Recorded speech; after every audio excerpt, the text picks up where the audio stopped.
ونشهد أن لا إله إلا الله وحده لا شريك له ونشهد أن سيدنا وسندنا وحبيبنا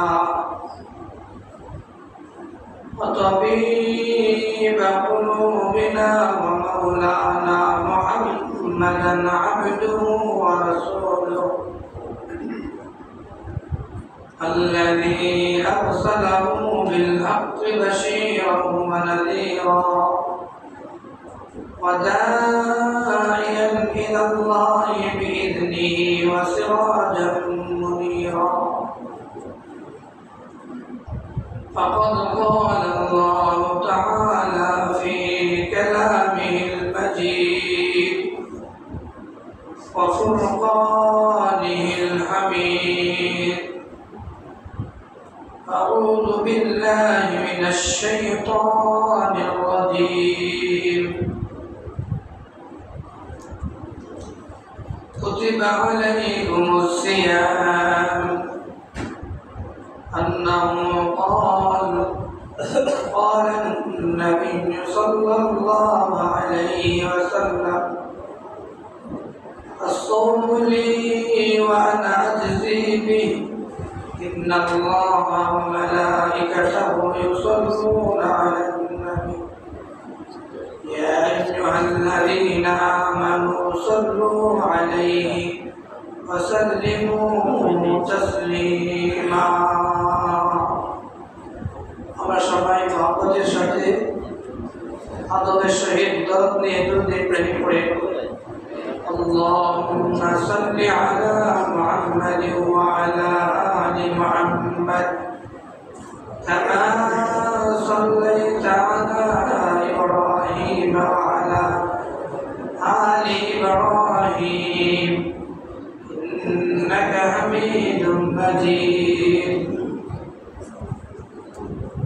اللهم بارك على محمد وعلى آل محمد كما باركت على إبراهيم وعلى آل إبراهيم إنك حميد مجيد بلغ العلا بكماله كشف الدجى بجماله وحسنت جميع خصاله صلوا عليه وآله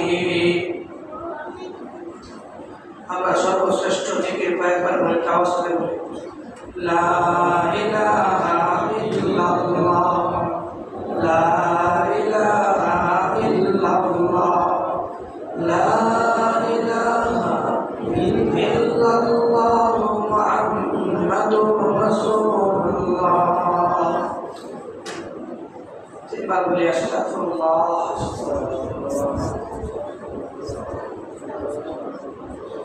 আস্তাগফিরুল্লাহ আমরা সর্বপ্রথমে মহান আল্লাহ পাকের দরবারে শুকর আদায় করি যে আল্লাহ সুবহানাহু ওয়া তাআলা আমাদেরকে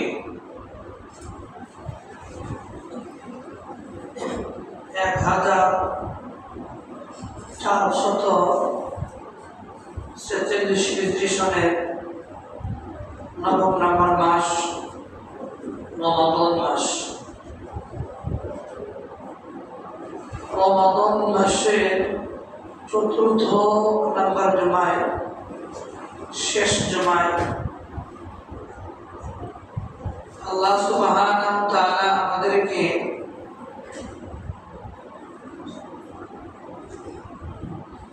বিভিন্ন প্রকারের কাজকাম থেকে ফারেক করে নাসিহতের পরিবেশ থেকে ধরে ধরে ওনার পরিবেশ থেকে যাচাই বাছাই করে সুস্থতার নিয়ামত দিয়ে আল্লাহ সুবহানাহু ওয়া তাআলার নির্দেশটি দিয়ে রহমতের চাদর দ্বারা বেষ্টন করে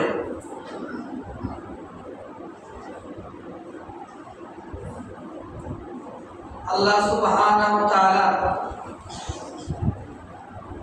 পছন্দনীয় ঘর মসজিদে জান্নাতের বাগানে আসা বসা ইবাদত করার তৌফিক দান করেছেন। এজন্য আমরা সকলেই জবান খুলে আওয়াজ করে কালিমাতুশ শুকর আদায় করে বলি আলহামদুলিল্লাহ। প্রিয় হাজরিন, আমরা আজকে দুইটা বিষয় নিয়ে আলোচনা করব। এই আলোচনার আগে আমাদের মনোযোগ আকর্ষণ করা দরকার।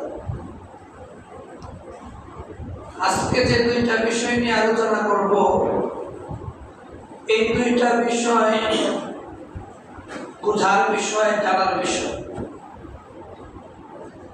শুধু আমল করলেই হবে না, আমলের যে আমলটা করবো এই আমলের জ্ঞান থাকা জরুরি, লাজেম। আজকের দুইটা বিষয় জানার আগে আমাদের নীরবতা, নিস্তব্ধতা, চুপ থাকা জরুরি। মানে আপনার জন্য যে বলনেওয়ালা শুননেওয়ালা দুজনের সমস্যা হবে, কারণ যদি একটু মাসআলার ব্যস্তম হয়ে যায় তা এটার জবাব দিতে আপনি করতে হবে। আজকের আলোচনা শুধু মাসআলা। এই দুইটা বিষয় হচ্ছে সাদাকাতুল ফিতর, ঈদুল ফিতর। এই দুইটা বিষয় নিয়ে আলোচনা।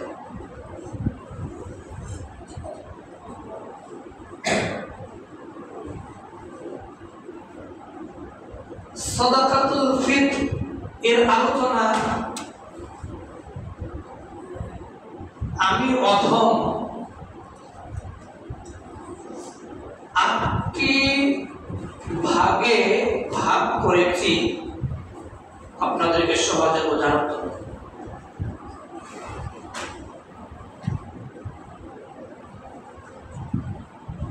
এই 8টি প্রকার এখন আমি আপনাদের সামনে পেশ করব, মনোযোগ দিয়ে শুনতে। 1 নাম্বার, সাদাকাতুল ফিতর কাকে বলে।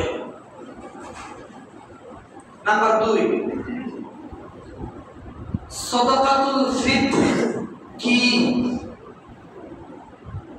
নাম্বার 3, সাদাকাতুল ফিতর কাদের উপরে ওয়াজিব। নাম্বার 4, সাদাকাতুল ফিতর কাদেরকে দেওয়া যাবে। নাম্বার 5, সাদাকাতুল ফিতর এর পরিমাণ কত। নাম্বার 6, সাদাকাতুল ফিতর টাকা পয়সা দ্বারা আদায় করলে হবে কি। নাম্বার 7, সাদাকাতুল ফিতর কখন, কোন সময়, কোন টাইমে দেব। নাম্বার 8, সাদাকাতুল ফিতর দিলে লাভটা কি, কেন দেব, কারণটা কি। এই 8টা পয়েন্টের উপরে আজকে এই সাদাকাতুল ফিতরের আলোচনা শেষ করব ইনশাআল্লাহ। প্রিয় হাজরিন, এই আলোচনার ভাগের মাধ্যমে আপনারা বুঝতে পেরেছেন যে আজকের আলোচনাটা কি পরিমাণ জরুরি, কি পরিমাণ যে জরুরি। এই আলোচনাটা শেষ হওয়ার পরে আপনাদের বিবেক বুদ্ধি কিছু করবে।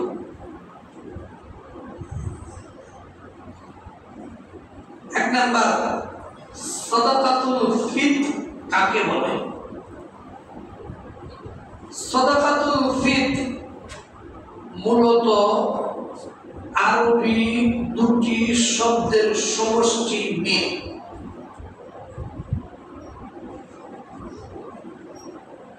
একটা শব্দ হচ্ছে সাদাকা, এর অর্থ হচ্ছে দান করা, কাউকে বিনামূল্যে কিছু দিয়ে দেওয়া। আর ফিতর শব্দের অর্থ হচ্ছে সকালের নাস্তা, উন্মুক্তকরণ, রোজা ভঙ্গকরণ।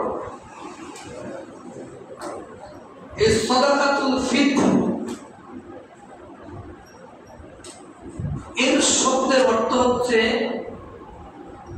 রোজা ভঙ্গ করার দান। যেহেতু আমরা রোজা ছেড়ে দিব, এটার নাম রেখেছে দান। শরীয়তের পরিভাষায় সাদাকাতুল ফিতর বলা হয় দীর্ঘ এক মাস রোজা রাখার পরে, যেহেতু রোজা ভেঙে ফেলা হয়, সেজন্য সে উপলক্ষে নির্দিষ্ট কিছু খাদ্য দ্রব্য, টাকা পয়সা গরিবদের মাঝে বন্টন করে দেওয়াকে সাদাকাতুল ফিতর বলে। এই সাদাকাতুল ফিতরকে আবার যাকাতুল ফিতরও বলে, আবার ফিতরাও বলে। এই গেল সাদাকাতুল ফিতর কাকে বলে। আমি মনে হয় বুঝাতে পেরেছি সাদাকাতুল ফিতর কাকে বলে। দুই নাম্বার, সাদাকাতুল ফিতর কি, এটা জানার জন্য আমরা হাদিসে চলে যাব। আবু দাউদ শরীফের হাদিস 1609 নম্বর হাদিস। আব্দুল্লাহ ইবনে মাসউদ রাদিয়াল্লাহু তাআলা আনহু বলেন,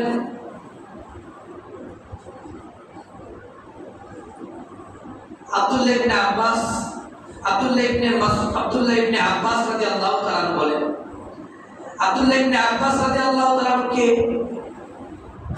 আল্লাহ রাসূল সাল্লাল্লাহু আলাইহি সাল্লামের আপন চাচাতো ভাই। সুবহানাল্লাহ। তার মতো এত মুফাসসির, তার মতো এত রাইসুল মুফাসসির পৃথিবীতে আসে না, আর আসবেও না। তিনি হাদিসটা বলেন যে ফারাদা রাসূলুল্লাহ সাল্লাল্লাহু আলাইহি সাল্লাম যাকাতুল ফিতর, আল্লাহ রাসূল সাল্লাল্লাহু আলাইহি সাল্লাম সাদকাতুল ফিতরকে ফরজ করেছেন। এই জায়গায় একটু কথা শুনতে হবে। আরেকটু মনোযোগ আকর্ষণ করছি যে এখানে আল্লাহ রাসূল ফারাদা শব্দটা ব্যবহার করেছেন। প্রিয় হাজরিন,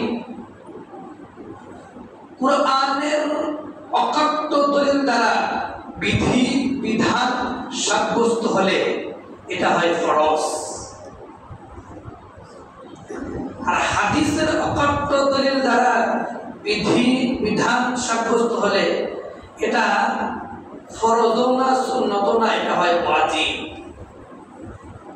তাহলে ফারাদাতুল দেখলে যে ফরজ বলে ফেলবেন না, হাদিসের কিছু ভাষা আছে, ইসলামী ভাষা আছে। ফারাদা রাসূলুল্লাহ সাল্লাল্লাহু আলাইহি সাল্লাম যাকাতুল ফিতরকে ওয়াজিব করেছেন, লাজিম করেছেন, আবশ্যক করেছেন, জরুরি করেছেন। আরেকটি হাদিস তিরমিজি শরীফের 654 নম্বর হাদিস। আল্লাহ রাসূল সাল্লাল্লাহু আলাইহি ওয়াসাল্লাম মক্কাতে আল্লাহ রাসূল সাল্লাল্লাহু আলাইহি ওয়াসাল্লাম মক্কার গলিতে গলিতে লোক পাঠাইছেন এবং ঘোষণা করার জন্য বলছেন যে বলো সাদকাতুল ফিতর, যাকাতুল ফিতর দেওয়া ওয়াজিব ওয়াজিব ওয়াজিব। আমরা সাদাকাতুল ফিতর কি পাইলাম?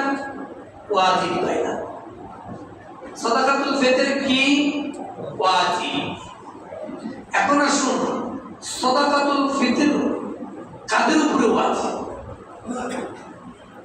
আমরা যারা আসছি সবার উপরে ওয়াজিব? এটা জানা জরুরি কিনা? আমল করলে ওরা জানতে হবে।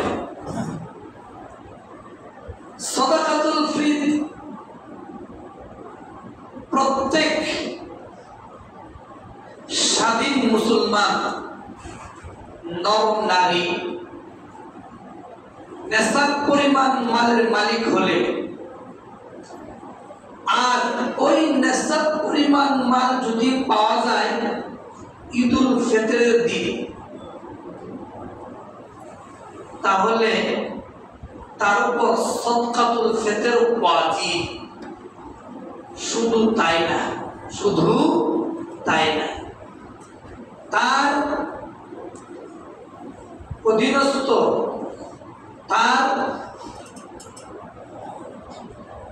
তার নাবালিগ ছেলে মেয়ে, শিশু, অপ্রাপ্ত বয়স্ক ছেলে মেয়ের সদকাও তার উপরে আদায় করা উচিত।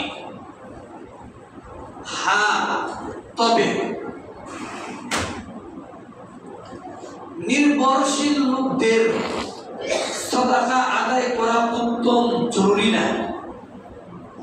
যেমন আপনার একটা ছেলে আছে, ছেলে মেয়ের ক্ষেত্রে না, ছেলে আছে প্রাপ্তবয়স্ক বালেগ হয়েছে, তার সদকা আদায় করা আপনার উপরে ওয়াজিব না, উত্তম।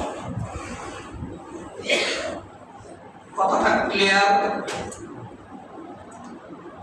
নেশাব কাকে বলে? যার কাছে 52.5 তোলা রূপা, 7.5 তোলা স্বর্ণ অথবা এর সমপরিমাণ অর্থ টাকা পয়সা থাকে, কিংবা নিত্য প্রয়োজনের অতিরিক্ত জিনিসপত্র থাকে, শৌখিন দ্রব্যাদি দ্রব্য নাইরে বাইরে। আপনি একটা আলমারি করছেন ঘরটা সাজানোর জন্য, এইটা নিত্য প্রয়োজনের অতিরিক্ত, এরকম ভাবে আছে। শৌখিন দ্রব্যাদি ব্যতীত ব্যবসায়ী মাল থাকে, তাহলে তার উপর সাদকাতুল ফিতর ওয়াজিব। আর ওই পরিমাণ মালকে নেশাব বলে, আর ওই পরিমাণ মালের মালিককে সাহেবে নেশাব বলে। সুবহানাল্লাহ। দেখুন, আসুন 52.5 তোলা রূপার বর্তমান বাজার মূল্য কত? 90,000 টাকা।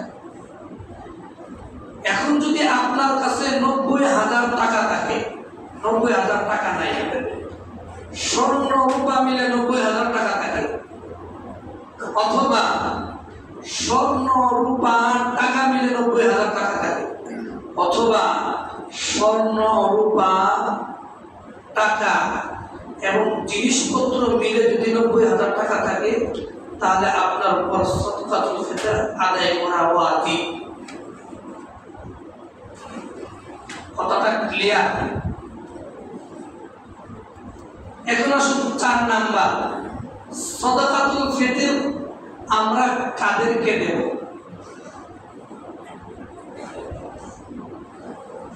সাদাকাতুল ফিতর কাদেরকে দিব? যাদেরকে আমরা যাকাত দেব তাদেরকে দেওয়া যায়। এই ব্যাপারে সূরা তাওবার 60 নম্বর আয়াত আল্লাহ সুবহানাহু ওয়া তাআলা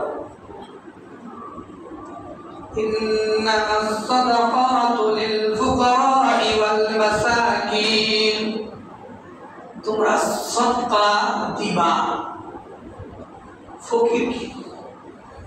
ফকিরকে রাস্তা বিক্রি করে এটা, যার বাসায় নেশার পরিমাণ মাল নাই তাকে খুঁজে খুঁজে তুমি দিবা। আর তোমার আমি মালিক বানাইছি,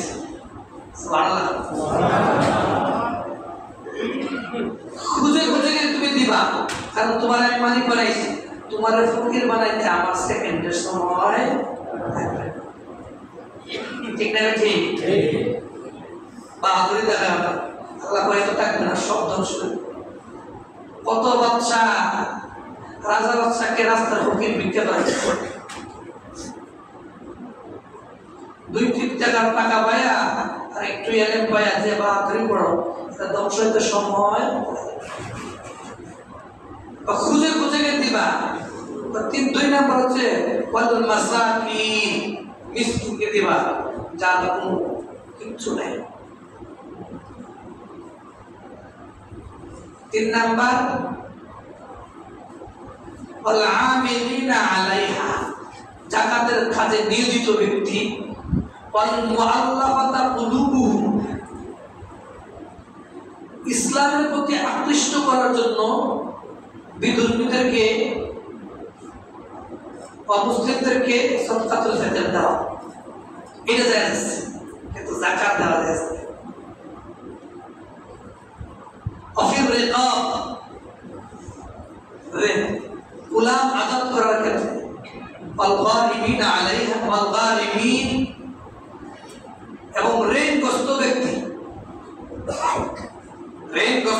ব্যক্তিকে দিন। ওয়াফি সাবিলিল্লাহ, আল্লাহর রাস্তায় জিহাদরত ব্যক্তিকে দিন। ওয়াফি সাবিলিল্লাহ আবিনিস সাবিল, মুসাফির, খুব সংক্ষিপ্ত আকারে বললাম। ফারিদাতাম মিনাল্লাহ, আল্লাহ বলেন এটাই আমার বিধান। সুবহানাল্লাহ। এই গেল 5 নাম্বার। 6 নাম্বার,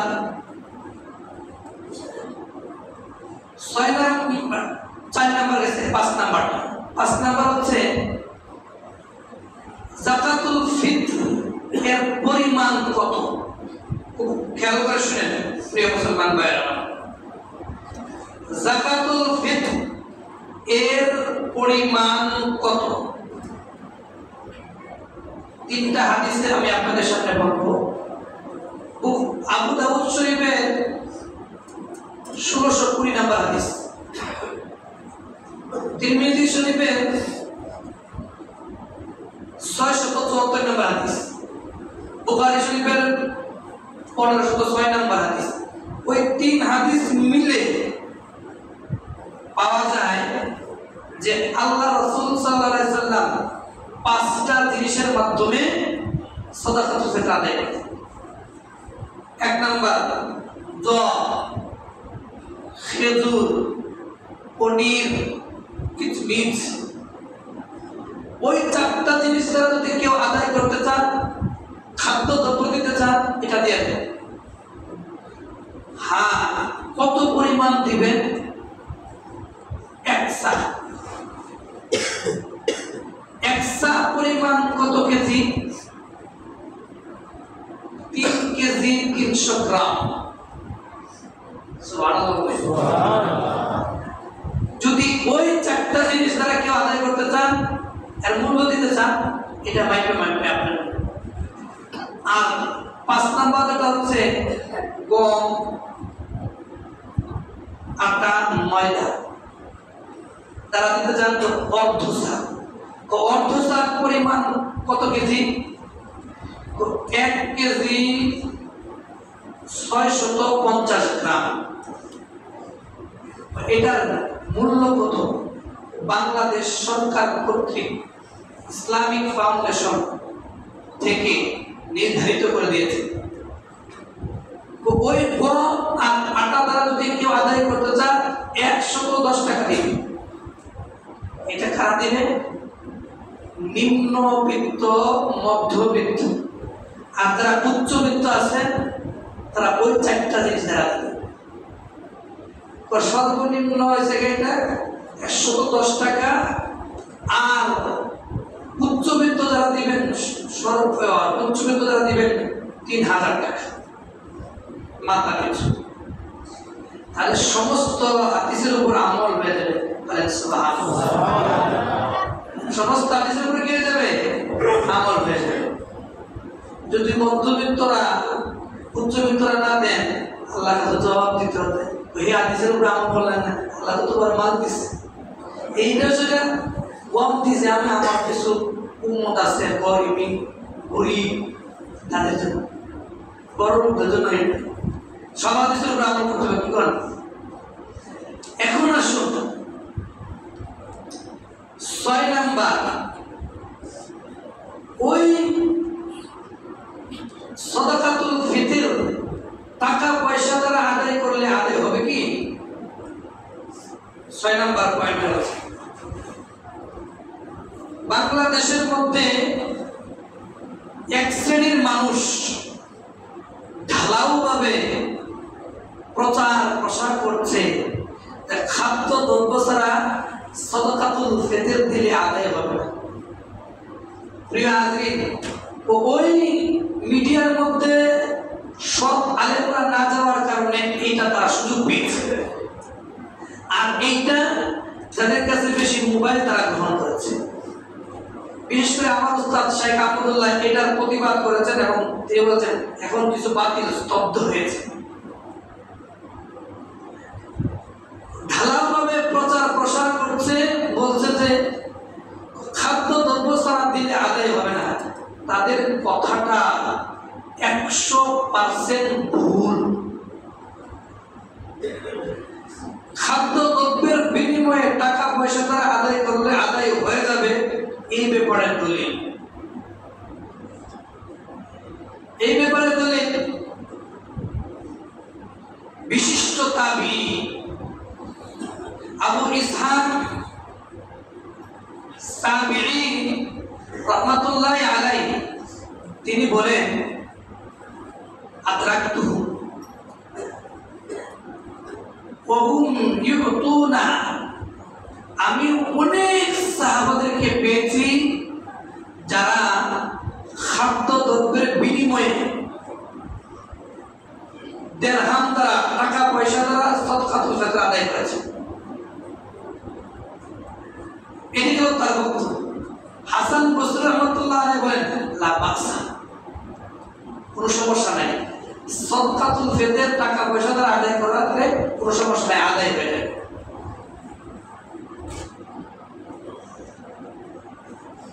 উমর ইবনে আব্দুল আজিজ রাহমাতুল্লাহি আলাইহি তিনি লোক পাঠাইলেন, চিঠি পাঠালেন যে কুররা বলেন আমাদের কাছে চিঠি পাঠালেন, তোমরা মানুষদের কাছ থেকে টাকা পয়সা সংগ্রহ করো, দিরহাম সংগ্রহ করো, আর এটা গরিবদের মাঝে বন্ধ করো, সাদাকাতুল ফিতর উঠাও আর গরিবদের মাঝে কি বন্টন করে। ইমাম বুখারী রাহমাতুল্লাহ আলাইহির শিক্ষক ইমাম আবু বকর ইবনে আবি শাইবা, ওই হাদিসগুলো দেখি প্রসঙ্গে মুসান্নিফ ইবনে আবি শাইবা আসছে। তিনি মুসান্নিফ ইবনে আবি শাইবা একটা অধ্যায় লিখেছেন যে সাদাকাতুল ফিতর টাকা পয়সা দ্বারা আদায় করা যাবে। এখানে কয়েকটি তিনি হাদিস আছে, বলেন সুবহানাল্লাহ। তাহলে এই গেল 6 নাম্বার পয়েন্ট, টাকা পয়সা দ্বারা আদায় করলে আদায় হয়ে যাবে। 7 নাম্বার আসে। 7 নাম্বার হচ্ছে ওই সাদাকাতুল ফিতর আমরা কোন সময় দিব, দেওয়ার সময়টা দেখুন কখন দিব। এই ব্যাপারে বুখারী শরীফের হাদিস 1509 নাম্বার হাদিস, আব্দুল্লাহ ইবনে উমর রাদিয়াল্লাহু তাআলা তিনি বলেন যে আল্লাহ রাসূল সাল্লাল্লাহু আলাইহি ওয়াসাল্লাম বলেন, আন্নান নবী সাল্লাল্লাহু আলাইহি ওয়াসাল্লাম যাকাতুল ফিতরি ক্বাবলা খুরুজিন নাস ইলা সালাত, ঈদগাহে যাওয়ার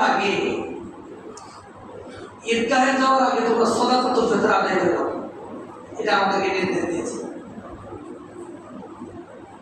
আব্দুল্লাহ ইবনে আব্বাস রাদিয়াল্লাহু তাআলা বলেন এই হাদিসটা আসছে আবু দাউদ শরীফের 1609 নম্বর হাদিস। যদি কোনো ব্যক্তি ঈদগাহে যাওয়ার আগে সাদাকাতুল ফিতর না দেয়, ঈদের নামাজের পরে দেয়, তাহলে সাদাকাতুল ফিতর আদায় হবে না, এটা সাধারণ দান করে করতে হবে। আমরা আরো নির্দিষ্ট করে দেখব যে সাদাকাতুল ফিতর কোন টাইমে দিবে, এটাও হাদিস। আবু দাউদ শরীফের 1610 নম্বর হাদিস। ওই হাদিসের মধ্যে আল্লাহ ওই হাদিসের মধ্যে সাহাবায়ে কেরাম বলেন আমরা ঈদের একদিন 2 দিন আগে সাদাকাতুল ফিতর আদায় করেছি। সুবহানাল্লাহ বলুন না? যে ঈদের একদিন 2 দিন আগে আমরা সাদাকাতুল ফিতর আদায় করেছি। তা আমরা একদিন 2 দিন আগে আদায় করি, তা কোন টাইমে কোন সময় দেব এটাও পেয়ে গেলাম। এখন আসলে 8 নাম্বার কথা, সাদাকাতুল ফিতর দিলে লাভটা কি, কেন দেব, কারণটা কি? তো দুইটা লাভ আছে একটা হাদিসে। আরেকটা হাদিস আমি বলি, জাবের ইবনে আব্দুল্লাহ রাদিয়াল্লাহু তাআলা বলেন আল্লাহ রাসূল সাল্লাল্লাহু আলাইহি সাল্লাম বলেন যে শাহরু রমাদান শাহরু সাওমি শাহরু রমাদান মুআল্লিকুন বাইনা সামাই ওয়াল আরদ। রমজান মাসের রোজা আসমান এবং জমিনের মাঝামাঝিতে ঝুলন্ত থাকে। ওয়ালা ইয়ারফাউ ইলাল্লাহ, আল্লাহ এটা কবুল করেন না ইল্লা বিযাকাতিল ফিতর, যাকাতুল ফিতর দিলে এই রোজাটা আল্লাহ কবুল করে নেন।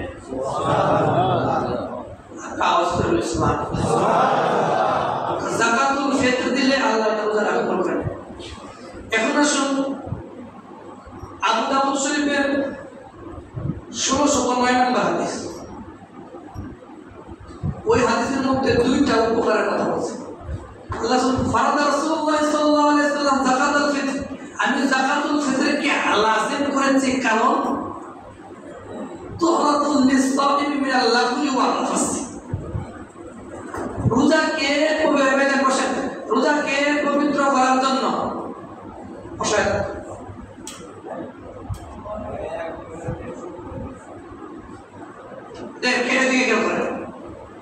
আমি সাদাকাতুল ফিতরকে ওয়াজিব করেছি তুহরাতুল লিসাইমি মিনাল লাগwi ওয়াল রাফস, রোজাকে পবিত্র করার জন্য। রোজাকে কি থেকে পবিত্র করবেন? মিনাল লাগwi ওয়াল রাফস, অশ্লীল বেহায়াপনা থেকে, কথাবার্তা বলছেন না, মোবাইলে দেখছেন না, আসছে না বেহায়াপনা বেপর্দা ছবিগুলো আসছে না, ওইগুলো থেকে পবিত্র করার জন্য আমি সাদাকাতুল ফিতরকে ওয়াজিব করেছি। কিভাবে পবিত্র হয়ে যাবে? আল্লামা আইনি রাহমাতুল্লাহ আলাইহি তিনি বলেন নামাজের মধ্যে যদি কোনো ওয়াজিব ছুটে যায়, সেজদা দিলে কি হয়ে যায়? নামাজটা সহিহ হয়ে যায়। যদি কোনো ব্যক্তি সাদাকাতুল ফিতর দিবে তার রোজাটাও সহিহ হয়ে যায়। সুবহানাল্লাহ। 2 নম্বর লাভ কি? 2 নম্বর লাভ হচ্ছে যদি কোনো ব্যক্তি সাদাকাতুল ফিতর দিবা তুহরাতুল লিল মাসাকিন, তুহরাতুল লিল মাসাকিন, তোমরা যে আনন্দ করবা উল্লাস করবা, গরিবদের মধ্যেও যেন খাবারের ব্যবস্থা হয়ে যায়, এই জন্য আমি ওয়াজিব করেছি। তো গরিবদের মধ্যে 110 টাকা দিলে হবে, দিতে হবে 3000 টাকা। উচ্চবিত্তদের জন্য 1 কেজি গোশত কিনলে কত লাগে? 800 টাকা, 110 টাকা দিলে হবে। এটা হচ্ছে যারা একদম পারে না তাদের। তাহলে তুহরাতুল লিল মাসাকিন আমি এটা ওয়াজিব করেছি, গরিবদের পেটে আনন্দ খুশি যেন তুমি একাই উপভোগ না করো, তাদের মধ্যে আসে। এখন আসুন, যারা নেশা পরিমাণ মাল নাই তারা কি সাদাকাতুল ফিতর দিলে আগে হবে কি? এই ব্যাপারে আবু দাউদ শরীফের 1619 নম্বর হাদিস আল্লাহ রাসূল বলেন যারা নেশাব পরিমাণ মাল আছে তারা যদি সাদাকাতুল ফিতর দেয় তাদেরকে আমি পবিত্র করব, আর যারা নেশাব পরিমাণ মাল নাই তারা যদি সাদাকাতুল ফিতর দেয় আমি আল্লাহ তাদের মালকে বাড়ায় দেব। সুবহানাল্লাহ। হাদিসে বলে দিলাম আবু দাউদ শরীফের 1619 নম্বর হাদিস। তো এই গেল আমাদের সাদাকাতুল ফিতরের আলোচনা। এখন আসুন ঈদুল ফিতরের আলোচনা।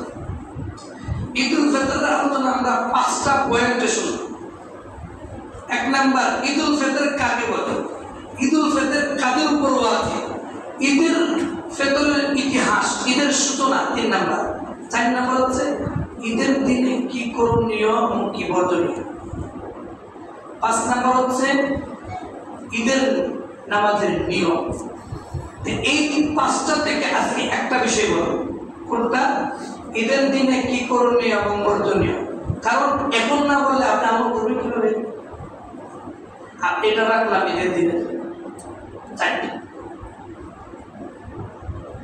ঈদের দিনে আমরা কি করব?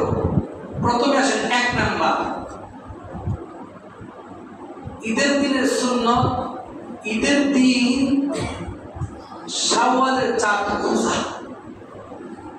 টেলিভিশন না বসা আকাশের দিকে তাকাইয়া খোঁজা, পরিবার পরিজনদেরকে টেলিভিশনের সামনে না ধরে আকাশের দিকে ধরে সুন্নাত আদায় করুন। সুবহানাল্লাহ। আল্লাহ রাসূল তিনি নিজেও খুঁজতেন, সাহাবায়ে কেরামকে নিয়ে খুঁজতেন এবং উৎসাহিত করতেন। চাঁদ দেখার পরে একটা দোয়া করতেন। তিরমিজি শরীফের 3451 নম্বর হাদিস। দোয়াটা করতেন কি? শিখে নেবেন। তিরমিজি শরীফের 3451 নম্বর হাদিস। আল্লাহুম্মা আহলিহু আলাইনা বিল ইলমি ওয়াল ঈমানি ওয়াল ইসলামি ওয়াস সালামাতি রাব্বি ওয়া রাব্বুকাল্লাহ। হে আল্লাহ, তুমি চাঁদটাকে উদিত করো আমাদের উপর বরকতময় হিসাবে, ঈমানের সাথে, ইসলামের সাথে, শান্তির সাথে। তোমার রব আর আমার রব হলেন আল্লাহ। এই যে 1 নম্বর সুন্নাত পাইছেন কিনা? 2 নম্বর সুন্নাত আসে। 2 নম্বর সুন্নাত হচ্ছে চাঁদ উঠার সাথে সাথে আপনি একটা আমল ফেলবেন নামাজ পর্যন্ত। আল্লাহু আকবার, আল্লাহু আকবার, লা ইলাহা ইল্লাল্লাহ, আল্লাহু আকবার, আল্লাহু আকবার, লিল্লাহিল হামদ। এটা কি কোন কোরআন হাদিসে আছে? আছে। কোরআনে আছে ইনডিরেক্টলি ভাবে। কোথায়? সূরা বাকারার 185 নম্বর আয়াত। ওয়ালিতুমিনুল ইদ্দাহ, তোমরা সংখ্যা পূর্ণ করো। ওয়ালিতুকাব্বিরুল্লাহ, এবং আল্লাহর তাকবীর বলো, আল্লাহর বরত্ব প্রকাশ করো। কারণ আলামা আদা, আল্লাহ তোমাকে হেদায়েত দিয়েছেন, ওয়ালা আল্লাকুম তাশকুরুন, এবং যাতে তোমরা আল্লাহর কৃতজ্ঞতা স্বীকার করো। এই যে 2 নম্বর সুন্নাত। 3 নম্বর সুন্নাত কি? 3 নম্বর সুন্নতে ঈদগাহে যাওয়ার আগে সাদাকাতুল ফিতর আদায় করবেন। এই আলোচনা তো আমরা সামনে করেছি, এখানে আনার দরকার। 4 নম্বর কি? 4 নম্বর হচ্ছে ঈদের দিনে আপনি নামাজ পড়বেন জামাতের সাথে। তিরমিজি শরীফের হাদিস 241 নম্বর হাদিস। যদি কোনো ব্যক্তি 40 দিন নামাজ পড়ে আল্লাহ তাকে 2টা পুরস্কার দিবেন।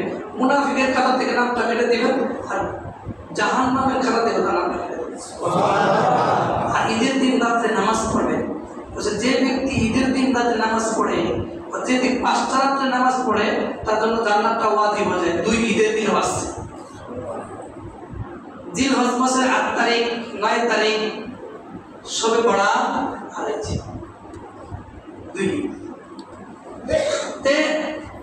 4 নাম্বার গেল। 5 নাম্বার হচ্ছে আপনি মিসওয়াক করবেন। মিসওয়াকের 70টার বেশি সওয়াব আছে। সর্বনিম্ন ব্রেন বৃদ্ধি পাবে, সর্বোচ্চ জবান দিয়ে কালিমায়ে তয়্যিবা বের হয়ে যাবে। সুবহানাল্লাহ।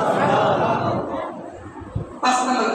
6 নাম্বার গোসল করবেন ভালোভাবে। 7 নাম্বার সাধ্য অনুযায়ী পোশাক পরিধান করবেন। 8 নাম্বার সর্বোচ্চ আদবটা কিনবেন। আদব সিরাজরা খাবার নিয়ে আসবেন না, কেমন দাদা পরিষ্কার নেবেন না। সুবহানাল্লাহ।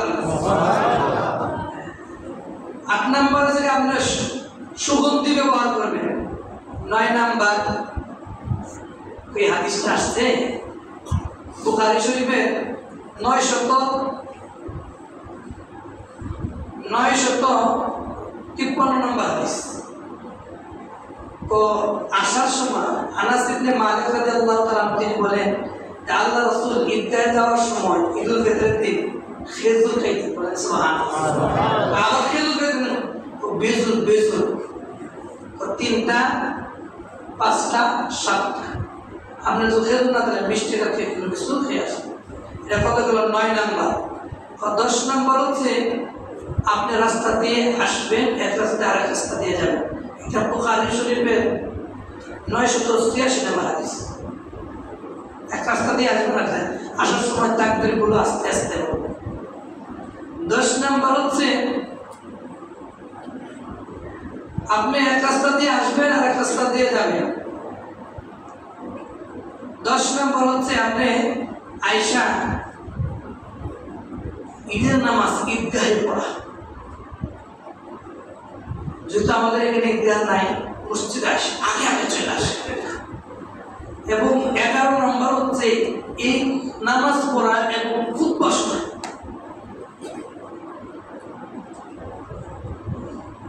12 নম্বর হচ্ছে কুশল বিনিময় করা। এই দোয়াটা শিখে ফেলবেন।